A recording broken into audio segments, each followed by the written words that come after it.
Good morning. November 17th on a Thursday. Morning. There's audio confirmation on that tab. Morning. And there's confirmation on the second tab. Yes, I have two tabs open monitoring this show so that I can have a chat window open on top of XSplit, and I can that way monitor to see if you're trying to tell me that there's a problem going on. November 17th, 2022 on a Thursday morning, 9:02 a.m.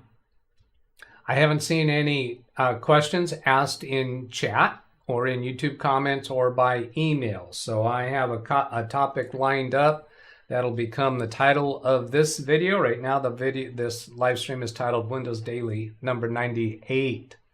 And I do have the redirect set to go to Ken Stout's show already. What I'm going to do, if nobody has a topic for me to discuss or deal with from the chat room or video comments or by email, then I'll take a topic out of my actual work experience with my clients, or take a topic that I observed on another show. And that's what I'm doing today. As I saw a topic come up in the chat room on Carrie Holzman's recent live stream.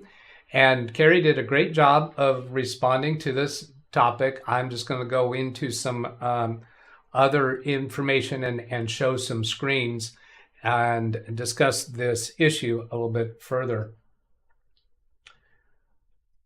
Let's see, Ken Stout says, does having two chats lead to or help confusion? Yeah, we're awaiting Windows Daily number 100 with bated breath from Jeff Ryman.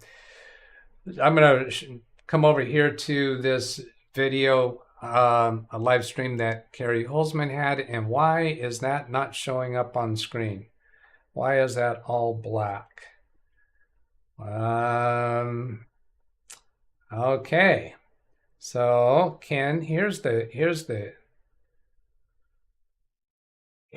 confusion. And yesterday I reported that XSplit did an update, and I had difficulty with my Stream Deck in relation to that, and it looks like there is something going on here that is not right.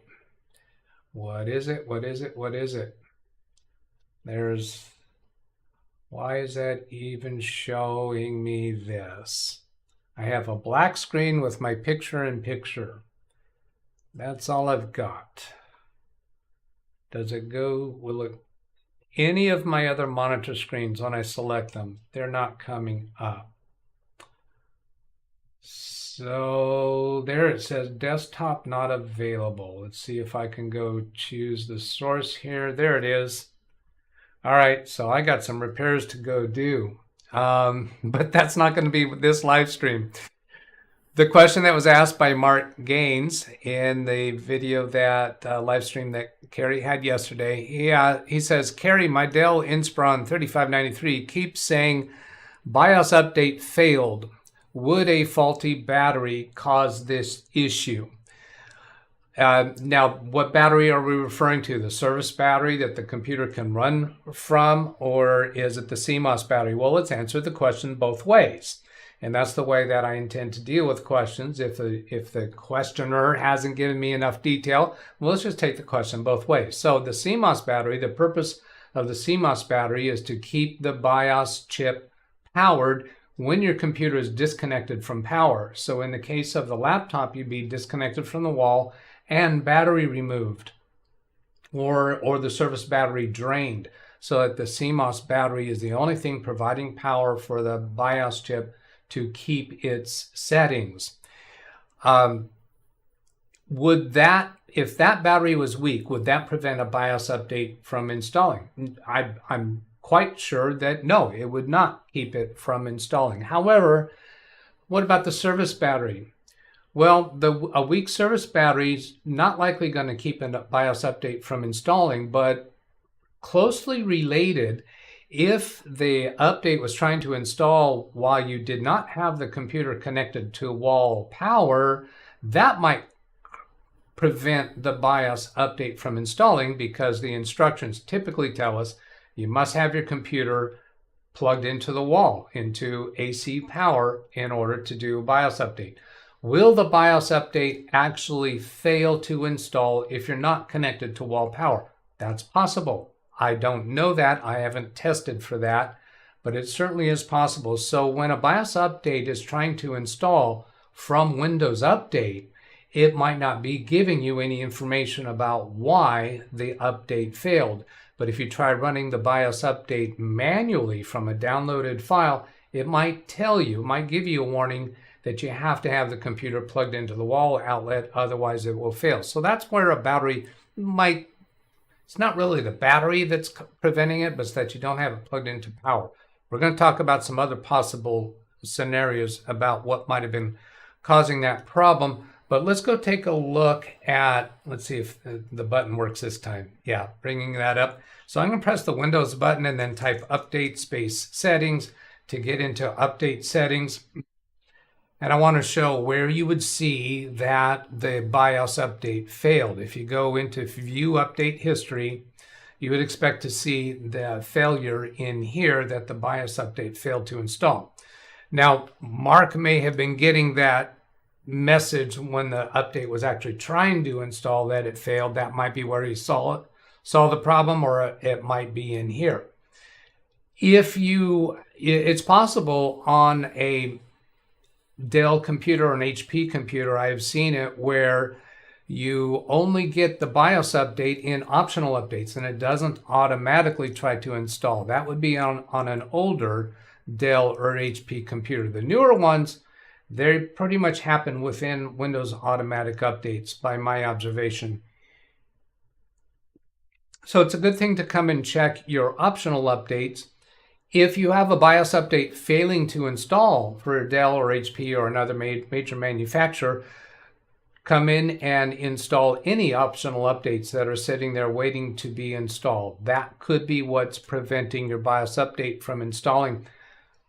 In my experience over the last couple of years, I've not run into any troubles with installing optional updates. I used to be resistant to doing that and only install what shows up on the check for updates, and I used to be avoiding optional updates because in the past, with older operating systems, I had some issues where those actually caused trouble. These days, I'll just go in and install all optional updates. Now, I'm not going to do that now on Big Beast Build.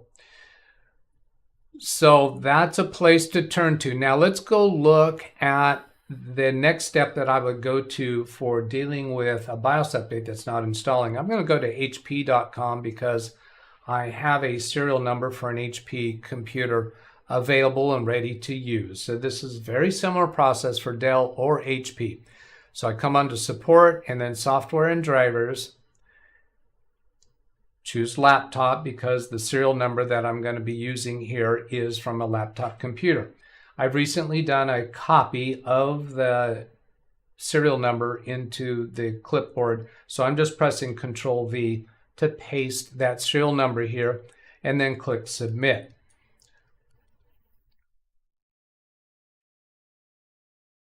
And then it asks, identify and select operating system. So if you're looking for these drivers on a computer other than your target computer, you're going to get these messages. If you're doing this on the computer that is involved, I don't think you're going to get these choices. So it's going to be Windows 10. This indicates that Windows 10 is the only operating system that they have drivers for this computer. And then select the operating system. I'll just check Windows 10 64-bit and then click Submit. If Windows Update is failing to install the BIOS update, then what you'd want to do is come in here and download the update manually. So I click to display all the drivers. Now this one has kind of an unusual situation. That's why I wanted to show this one. It has two BIOS entries here for BIOS drivers, BIOS system firmware and BIOS without that extra designation. So I'm going to expand both of those. And it's interesting here, this one is F.18 Rev A and this one's F.64. You would think offhand, just by looking at that much, that this one is more recent. But look at the dates. This lower numbered one has a much newer date. Well, we're going to see a little bit of evidence about why this is. At this point, we don't know which one of these BIOS updates will be right for this computer, but what you would do if you're having this kind of trouble is to download this driver, and that'll come to your downloads folder. For best results, we recommend you use our download install assistant. I never do that. I always prefer to download and install manually because there's nothing difficult or complicated about it. This download and install assistant is going to install another piece of software on your computer. I'd rather not junk up the computer with another piece of software. So I'm not actually going to run this installation down here, of course, because that's not the right BIOS driver for the computer that I'm on right now, which is the big beast build. But if Windows Update is not installing a BIOS driver for you, then this would be a next step to go to after you have done the optional updates. So optional updates I would do first, and then do this manual download. Which order you do this in is, I haven't proven what's better, but that's just the way I would go. Now, if that one fails to install, what will you do next? So I'm going to click the back button and get back to this list of drivers again.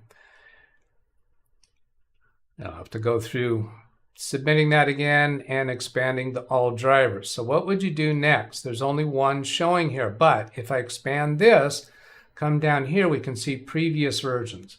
Now, Kerry, when he was describing this, of course, he described doing this.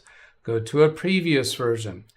And I have had success where I've been able to download and install a previous version when the most recent one was failing to install. And then after doing that, go install the most recent. And I have had success with that. If you're not successful with the most recent one, then just use the one that does install and stay with that for now. When another newer BIOS update comes out, then go install that one.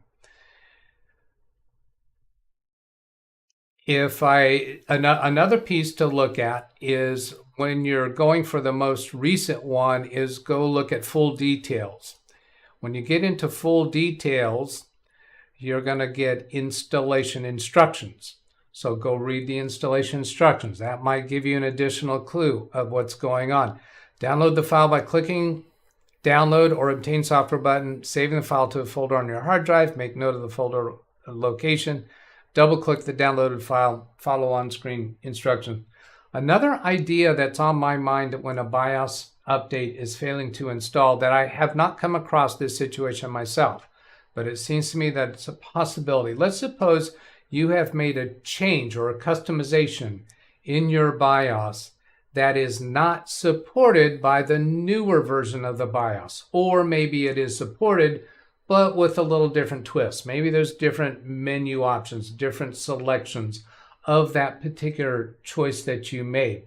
So if that's suspected, then what you might do is go check your BIOS settings so that you know how it's set up. You might take screenshots. You might just know what you have done customized in there, and then reset to default settings, to manufacturer default settings in BIOS setup, and then try your BIOS update. If that's successful, then go back in and put in whatever your customization is. Let's come back to this list. Now, what about this piece that we have another BIOS firmware down here? What is the difference between these? And notice in this section, there's also previous versions.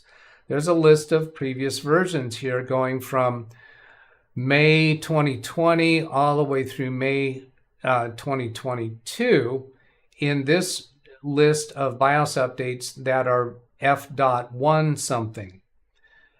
Now up here we have F.4753, and these dates go from September 2019 up to September 2021. These clearly seem to be a separate set of BIOS updates. I suspect, and I haven't proven this, maybe somebody else will respond, be able to answer this, but I suspect the clue is here in SSID 868E. I suspect that is some variation of the model, and I don't think that has anything to do with the Wi-Fi that you're using. The SSID is typically the name of a Wi-Fi device that you're connecting to, but that doesn't make any sense at all in the realm of BIOS. So I suspect what this is this is a different model of the computer that falls under the same serial number category. Have I covered everything that I wanted to cover on BIOS updates? I think I have. Of course, this is all HP. Now, I see Bobby Warren has some comments in regards to BIOS update that I think he's having trouble with. So let's go take a look at that. Bobby says, hey, Doug, hello. My work computer have the BIOS thing. I have to fix it.